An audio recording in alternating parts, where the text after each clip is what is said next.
Quero declarar graça e paz a todos. Pode sentar no seu lugar.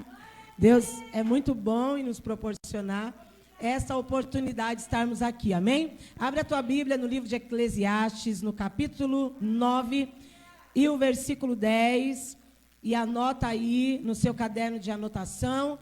O título da mensagem de hoje é uma palavra que o Senhor explodiu ao meu coração: vencendo as minhas sepulturas. Tem alguém vivo aqui? Vencendo as minhas sepulturas. Eu estava em um momento de oração, conversando com o Senhor, falando com Deus, e o Senhor me apresentou esse texto bíblico que é tão conhecido. Eu não lembro de ter pregado sobre ele, mas eu lembro de ter ficado 20 anos na escola dominical ouvindo sobre ele. Mas o Espírito Santo me revelou de uma forma diferente. Por quê? Nós, como sociedade, como cidadãos, como marido de alguém, esposo de alguém, filho de alguém, o que a sociedade nos proporcionou. O pastor iniciou o culto falando sobre a guerra no Afeganistão, uma coisa que foi tão lutada, tantos outros presidentes dos Estados Unidos fizeram o que puderam, o que achavam, o que podiam, tentaram impedir isso, mas aquele povo foi crescendo, o Talibã foi crescendo, foi crescendo, foi crescendo, foi ganhando força, é uma proporção muito grande, só que eu não posso comparar o que nós passamos com o que aquele povo de lá está passando. Eu só estou dizendo que hoje o que não falta é motivo para você abonar a tua dor. Se tem uma coisa que o ser humano não aceita, é que alguém fale: você não está sofrendo nada, você não sabe o que eu estou passando. Nós precisamos abonar as nossas dores, nós precisamos atestar as nossas dores. E o Espírito Santo falou isso ao meu coração através desta palavra. Que a primeira palavra profética que eu quero liberar sobre você é que a tua dor, a tua sepultura, a tua morte, ela não foi feita para ser acariciada. Ela vem sobre você, mas você precisa vencê-la no nome do Senhor Jesus. Amém? Eclesiastes, estamos de volta com a quarta profética. E é exatamente o que o nome diz, a quarta da restauração profética. Você não vem aqui para outra finalidade. Assim como o domingo é o domingo da restauração da família. Se a tua família não está sendo restaurada, tem alguma coisa que você está fazendo errado. Porque o culto tem. A palavra profética tem. É o culto da restauração da família. Se você entra aqui coisado e sai coisado, você precisa se autoavaliar. Porque o culto tem, a glória vem, a cura vem, tem que descoisar tudo lá em casa. E assim também a quarta da restauração profética, amém? Venha sempre. Quem vem na quarta, vem no domingo também. Não faça desse momento um point, porque Deus não chamou você para points gospel. Deus chamou você para a transformação da tua vida. Cada culto tem um tema, porque ele vai diretamente em uma necessidade de uma área específica que você está precisando. E nós não estamos aqui para perder tempo, amém? Nós estamos aqui porque nós entendemos que Jesus vai voltar e assim... A oração do Isaac hoje foi muito tremenda. Ele é muito tímido, ficou coisando para não gravar áudio. E ele disse assim: Senhor, que aquelas pessoas que não te procuraram antes do Talibã invadir o Afeganistão, que eles te procurem agora. E ele disse assim: e se por um acaso o Senhor mudar essa situação, que essas pessoas não venham correr de ti de novo, que elas venham continuar te servindo. Gente, que oração poderosa. E como eu disse, nós não podemos comparar. Agora não é hora de buscar espiritualidade, religiosidade. Aquelas pessoas estão em guerra, isso é uma coisa incomparável. Todas as pessoas ímpios e cristãos, pessoas de heterossexual ou não, todas essas pessoas merecem viver. E não merecem morrer numa guerra desse nível, até porque esse pessoal, eles não têm, eles não atestam uma coisa positiva e nem real.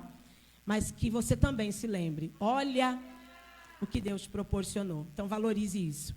Abriu? Eu falei bastante só para você conseguir encontrar. Qual é o livro, pastor? Você estava hoje lá no Instagram? Não, o livro que a menina não achava? Da Bíblia? Abra em... Não. Está vendo? Você nem sabe que tem esse livro na Bíblia. Só para você achar Eclesiastes.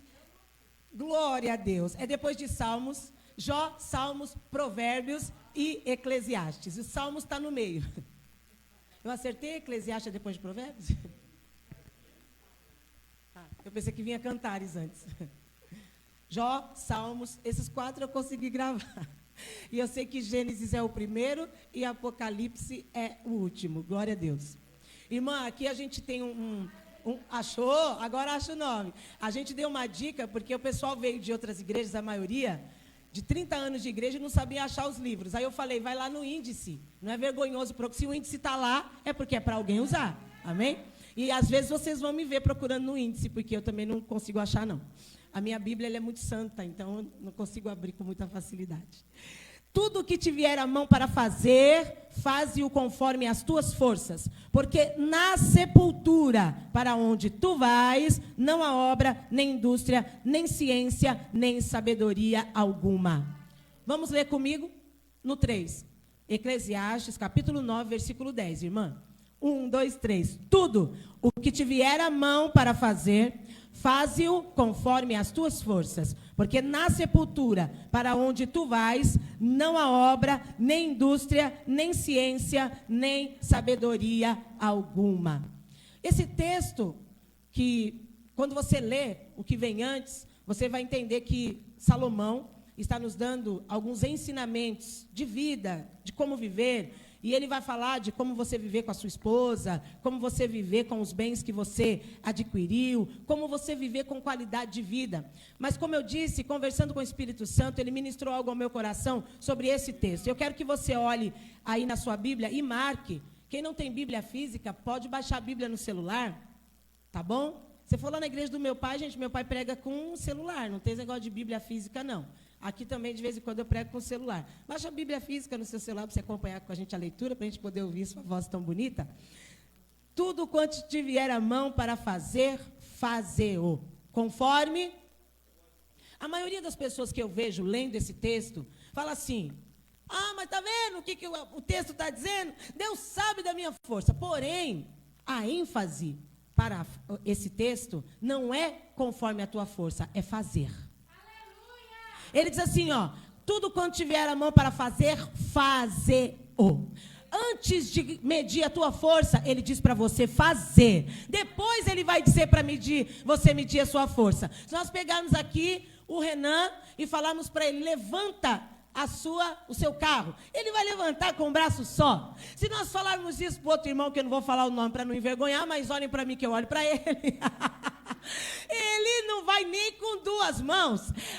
É evidente, né? É a lógica. Não precisa nem pensar. Mas antes de ele pensar se ele consegue ou não, ele precisa fazer. Ele precisa se predispor. E muitas vezes Deus está nos pedindo para nos predispormos diante da cura, diante do milagre, diante da transformação. E nós estamos olhando para o Renan. Se eu tivesse aquele braço. Senhor, porque o Senhor não me deu um book daquele. Eu falei para minha mãe, se ela tivesse me colocado na academia, né, Luíde? Com 15 anos, eu teria a força que o Renan tem. E a gente fica olhando para o braço do outro. E Deus está dizendo, primeiro você se predispõe a fazer, depois eu me responsabilizo em te dar a força necessária para você conseguir. Então, a primeira coisa você já notou. Eu primeiro vou fazer. Você quer cura para a tua família? Se levanta para a cura. Você quer ter transformação no teu casamento? Se levante para a transformação. Tem uma frase facebookiana que diz, né? Você quer a tua igreja transformada? Seja você a mudança que você quer na igreja. Você quer a tua casa transformada? Seja você a transformação que você quer na sua casa. Você quer o seu casamento restaurado? Seja você a transformação que você quer na tua mulher, no teu esposo. Você quer, como aqui já aconteceu, né? Não, aqui nunca aconteceu não. Misericórdia. Pastora, mas eu não posso mudar nada. Muda você, que Deus me muda. Então nós precisamos parar de inverter os papéis. O muque do Renan é dele. O que ele vai levantar, Deus sabe. Mas Deus está querendo dizer para você, descubra a tua força. Descubra a tua força. Antes de desistir, antes de dizer eu não consigo, antes de dizer eu não posso, descubra o nível da tua força.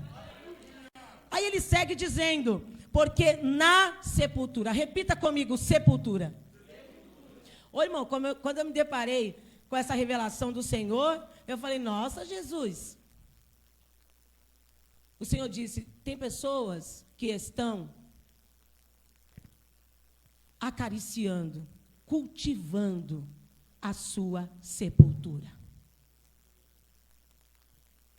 Que as coisas deram errado para nós já sabemos. Que não aconteceu conosco aquilo que nós planejamos, nós já sabemos. Que o nosso marido não era aquele Tom Cruise que ele dizia ser, nós também já sabemos. Aquele príncipe do cavalo branco logo se tornou, como que é aquela palavra, Lavínia, que eu falei, o príncipe do pangaré? Estava tocando uma música no TikTok e ela ficou toda assanhada. Aí eu falei, você conhece essa música? Eu falei, você sabe o que é pangaré? Ela não. Eu falei, pangaré é um carro velho. Eu falei, mas é uma expressão tão antiga. Quando eu era pequena, eu falava, também que a dono daquele pangaré está se achando. E aí nós descobrimos que era só um pangaré. O carro, gente, não o marido. Nós aspiramos a entrar numa grande empresa e depois descobrimos que não tínhamos tempo nem para passear. Tem um empresário que nós conhecemos, um empresário não, um funcionário. Ele fala, pastor, eu entrei naquela empresa para viajar e eu não tenho tempo de viajar por causa da empresa. Eu tenho bônus, eu tenho condições, eu tenho dinheiro, mas eu não tenho como ir, porque eles não me dão férias, não me dão nada. Então, foi uma ilusão. Então, o Senhor, nós já sabemos que nós já sofremos. Nós já sabemos que a nossa história foi estragada, deturpada. O que nós não podemos é permanecer sepultados.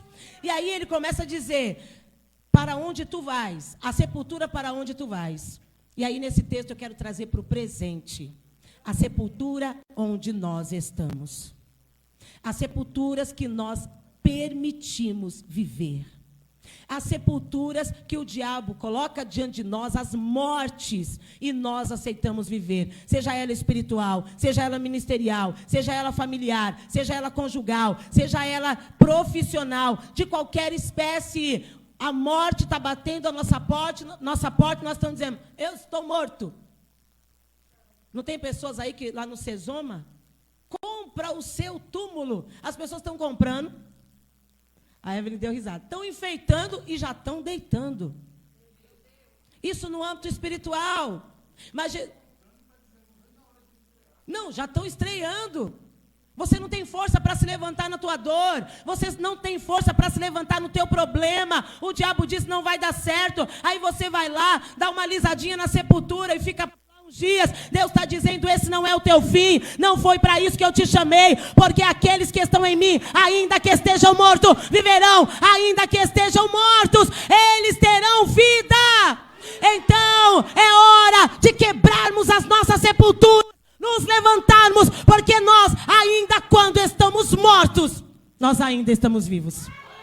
Oh, aleluia. E ele vai dizer, não há obra nem indústria. E para você ficar um pouco didático, que vocês gostam de pregação didática, aí eu vou tratar esses dois pontos com vocês. Não há obra nem indústria. Ele está dizendo que quando nós aceitamos a morte antecipada, a morte prematura do nosso casamento, da nossa área profissional, dos nossos sonhos, dos nossos projetos, da nossa família. Só que eu estou falando dessa morte por medo. Eu estou falando dessa morte assassinada. Nos assassinaram. Assassinaram, não estou falando que ninguém aqui não quer sonhar, ninguém quer melhorar. A gente quer, né? Mas quando a gente vai, aí vem um turbilhão de coisas contra nós. Fala, fica aí mesmo. Você está indo para onde? Você já tem uma sepultura. Já estou preparando a sua lápide. Quando nós não produzimos nem obra, nem indústria nas nossas sepulturas, ele está dizendo que nós nos tornamos improdutíveis. Sabe aquela alisadinha que você dá naquilo que morreu? Sabe aquele óleo de peroba que você vai lá e passa lá na lápide do fim da tua história? Isso está tornando você uma pessoa improdutiva.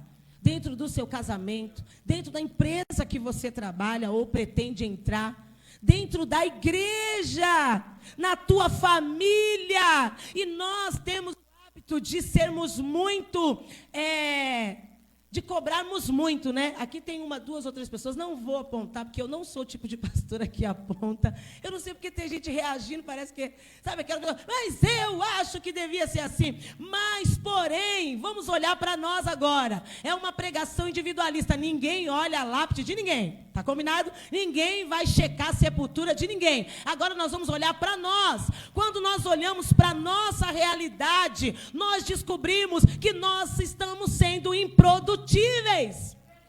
Quando ele diz na sepultura, não há obra, nem indústria, ele está dizendo, ei, acorda, você não está produzindo nada.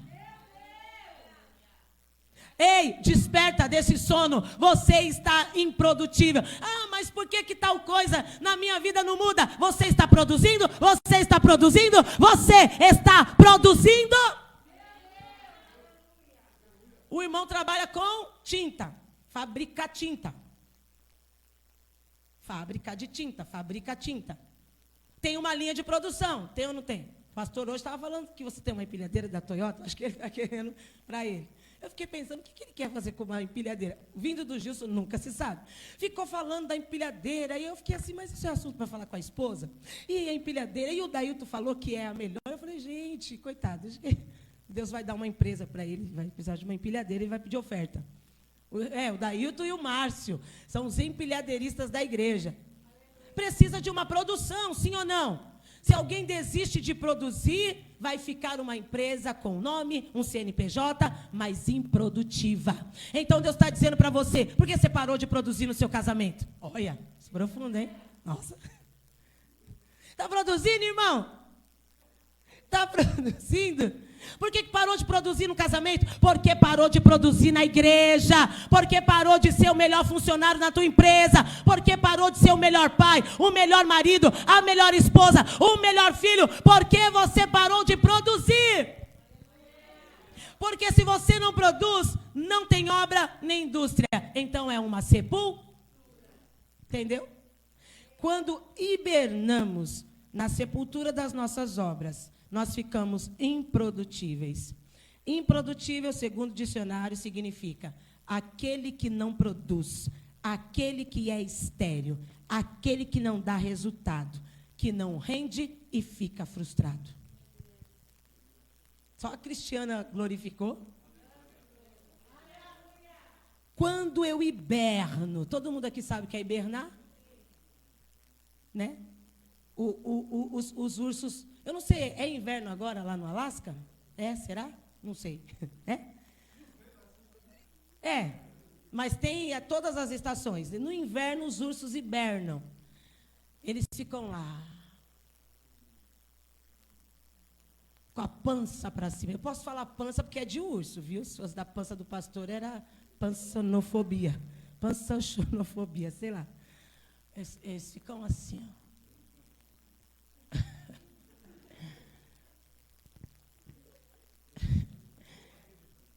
Tem coisas que Deus tudo vê, né? Ó, fica comigo aqui na palavra. Pastor, para de atrapalhar minha pregação. Ó, aqui, ó, hibernando. Eles não fazem nada. É o momento deles. Ah, o frio chegou, eu vou hibernar. Cantares de Salomão, eu prego sobre esse texto bíblico que diz que o inverno chegou na casa da mulher. E ela entra para dentro de casa. Ela pega a lenha, eu costumo falar que ela pega o vinho, ela pega os figos, ela faz a compra, tudo que precisava para passar aquele inverno ela faz. E ela fica bem dentro do inverno. Porém, a primavera chega, Mara, e a Bíblia diz que o homem, o noivo, grita, vem para fora, e ela não dá as caras. E ele fala para ela assim, ô mulher, a primavera já chegou. Se você sair para fora, você vai ver que as flores já estão aparecendo na terra e até as aves já estão cantando. Ela ficou presa, ela ficou cega e ela ficou surda. Dentro do inverno que já havia passado, porque ela hibernou o tempo demais. Deus está dizendo, igreja, nós estamos na década do evangelista, estamos na década da produtividade. Não queira ser um crente hibernado e nem improdutivo, porque eu chamei você para ser fértil, eu chamei você para dar resultado, eu chamei você para produzir boas obras na minha presença. Hibernar, segundo o dicionário, significa permanecer por muito tempo em um estado de inatividade. Você está ativo lá no seu casamento? Está ativo, pastor? Nós estamos sem porta, né? O Renan vai trazer a porta. Ele não ia até saber o motivo agora.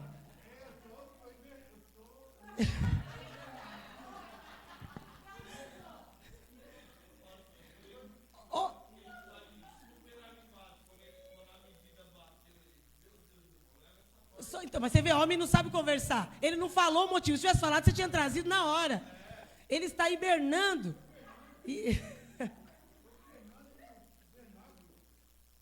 Pastor, eu tenho algo do céu para a tua vida. Saia dessa caverna. O Senhor já passou tempo demais hibernando na tua vida conjugal. O sangue de Jesus tem poder. Hibernar é colocar-se mais do que o necessário num estado de inatividade e improdutividade. E aí eu quero perguntar para você, não responda para mim, responda para si mesmo. Quanto tempo você está aí? Improdutivo e inativo. Quanto tempo você está sem produzir na tua vida profissional? Ah, Senhor, eu tenho vontade de entrar em tal empresa. Entregou currículo? Porque nós lidamos com pessoas que falaram para nós, eu tenho medo de entregar o currículo. Nós lidamos com pessoas que falaram para nós assim, eu estou esperando conhecer alguém que trabalhe lá. Nós temos uma pessoa aqui que por divina revelação entrou numa empresa. Aquele testemunho dos 3, né? Dos uniformes iguais. Entrou, não foi por indicação. E aí, essa empresa é ligada a uma empresa maior, que é exatamente a empresa do uniforme. Não ficou amigo de ninguém, ninguém indicou. Quando foi hoje, mandou mensagem. Pastores, eu quero louvar a Deus pela vida de vocês, por tudo que vocês liberaram na nossa vida. A empresa maior me chamou para fazer... Como que é o nome? Entrevista. Hã? Não, entrevista. Sem contatinho. Mas você saiu da inatividade... Porque você está numa empresa, aquela empresa não está te satisfazendo, você não manda currículo, você não faz um curso online, você não se especializa em nada, mas você quer que Deus transforme a tua vida. Deus está dizendo, desperta tu que dormes, sai da inatividade e da improdutividade. É tempo da igreja parar de hibernar e entender que é a década de se levantar e lutar, é a década de se levantar e guerrear para a glória de Deus. E o segundo e último, quando nós hibernamos na sepultura das nossas obras, aí o texto vai dizer, no final, na parte C, nem ciência, nem sabedoria alguma. Para quem chegou agora, estamos em Eclesiastes, capítulo 9, versículo 10. Eu vou ler todo o versículo para você compreender melhor. Tudo quanto te vier à mão para fazer, faze, conforme as tuas forças. Porque na sepultura onde você vai, não há obra, nem indústria, nem ciência, nem sabedoria alguma. Segundo, nós perdemos a ciência e a sabedoria das nossas coisas. Sabe aquela conversinha que você fala assim, pastor, não está dando nada certo? Você perdeu o poder de ciência, porque você foi para a sepultura. Você perdeu o poder de discernir e de ter sabedoria, porque você aceitou ir para a sepultura.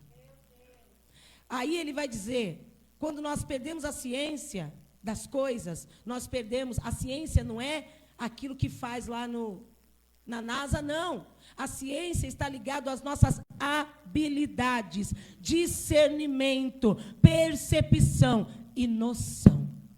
Sabe quando a gente fala assim, como que é a frase da internet? Deve ter não sei o que lá, porque noção não tem. É por causa disso. Você pode ter certeza que essa pessoa está morta, cadavérica. Essas pessoas sem noção, que você fala assim, ela não tem noção nenhuma, está na sepultura. Agora, você falar de alguém é uma coisa. Agora, as pessoas falarem de você, que é servo de Deus, cheio do Espírito Santo, lavado e redimido pelo sangue de Jesus, ele já venceu a sepultura, ele já venceu o sepulcro, ele já venceu a cruz, para que nós andemos vivos, como vivos, e estejamos vivos, não para nós criarmos as nossas próprias sepulturas antecipadamente, e começamos a morrer, a matar a nossa história. Ninguém deve ter esse poder de matar a nossa história. Nós perdemos o discernimento, a percepção e a noção. A sabedoria está ligada à sagacidade e o conhecimento. ele diz: sai da sepultura, para que você volte a ter discernimento, para que você possa ter percepção do certo e errado, para que a tua noção de certo ou errado volte, para que a tua noção do teu papel dentro desse casamento volte, para que a tua noção do teu papel dentro dessa igreja volte, para que a tua noção do teu papel enquanto sociedade volte. Você precisa vencer a sepultura, você precisa vencer a morte. Quem escreveu esse texto foi Salomão, o único homem mais sábio da terra. A palavra do Senhor diz que Deus chama Salomão e fala para ele assim: pede tudo que você quiser. Ele diz assim: Senhor, as coisas que eu quero, Deus, as coisas que eu quero eu posso conquistar. Mas tem uma coisa que eu não tenho poder de conquistar, mas o Senhor me dá apenas sabedoria. Então você entende que esse homem, ele não tinha problemas emocionais, ele não tinha problemas existenciais. Vocês estão entendendo o que Deus está falando? Ele não tinha problemas frescurais, ele não tinha problemas, porque ele tinha sabedoria. Com a sabedoria, ele tinha o discernimento. Com o discernimento, ele falava: eu tenho que produzir, eu não posso hibernar, eu não posso ficar sem fazer aquilo que Deus me chamou para fazer. E a Bíblia diz que a única vez que Salomão perdeu a sabedoria, tudo isso que está aqui, que ele mesmo escreveu, veio sobre ele. Ele hibernou espiritualmente, ele ficou improdutível, ele perdeu as habilidades, ele perdeu o discernimento, a percepção e, como dizia uma amiga minha, a loção das coisas. Ele perdeu toda a sua sagacidade e o seu conhecimento. Então Deus está dizendo para você: aquilo que eu te dei como Deus, como Senhor, para você, minha noiva, a minha igreja, eu estou pedindo para você: se levante e me permita restaurar. Não adianta você fazer grandes cursos com grandes coachings. Não adianta você fazer grandes cursos em grandes empresas, se apenas as pequenas habilidades que eu te dei, você não consegue administrar. Nesse tempo, Deus está chamando a sua igreja para produzir, para sair da hibernação espiritual. O que a hibernação faz? Ela te impede de produzir. Sai da hibernação e começa a produzir. Produza almas para Jesus. Produza uma situação para conseguirmos um salão maior. Produza a mídia da igreja, produza os instrumentos, produza o louvor, produza os kits, produza os casais, produza!